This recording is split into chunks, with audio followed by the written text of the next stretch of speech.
আলহামদুলিল্লাহ,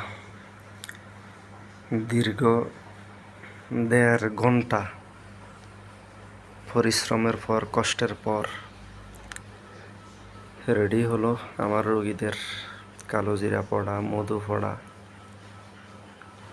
রুকিয়ার পানি পড়া,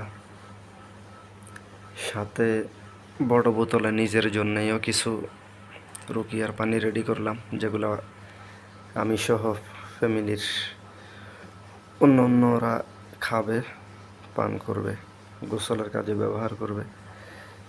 গভীর রাত, তো বিশেষ করে ওসমান ভাই এবং আরও এক আফু আপনাদের রুকিয়ার পানি রেডি হয়েছে, আরও এক আন্টির মধু, আরও এক ভাইয়ের কালোজিরা পড়া। ইনশাআল্লাহ গভীর রাত পর্যন্ত জেগে থেকে আপনাদের জিনিসগুলো রেডি হয়েছে আলহামদুলিল্লাহ। 1 আগস্টের 1 তারিখ শনিবার আপনারা আপনাদের জিনিসগুলো নিয়ে যাইতে পারবেন।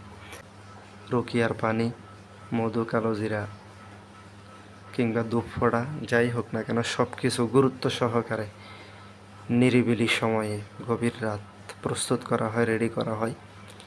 কারণ দিনে নিরিবিলি সময় পাওয়া যায় না।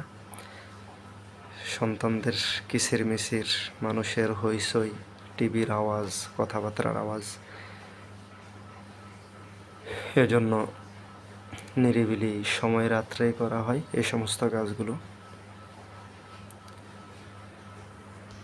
আল্লাহ হাফেজ। এই যে আমার ছেলে ঘুমাচ্ছে।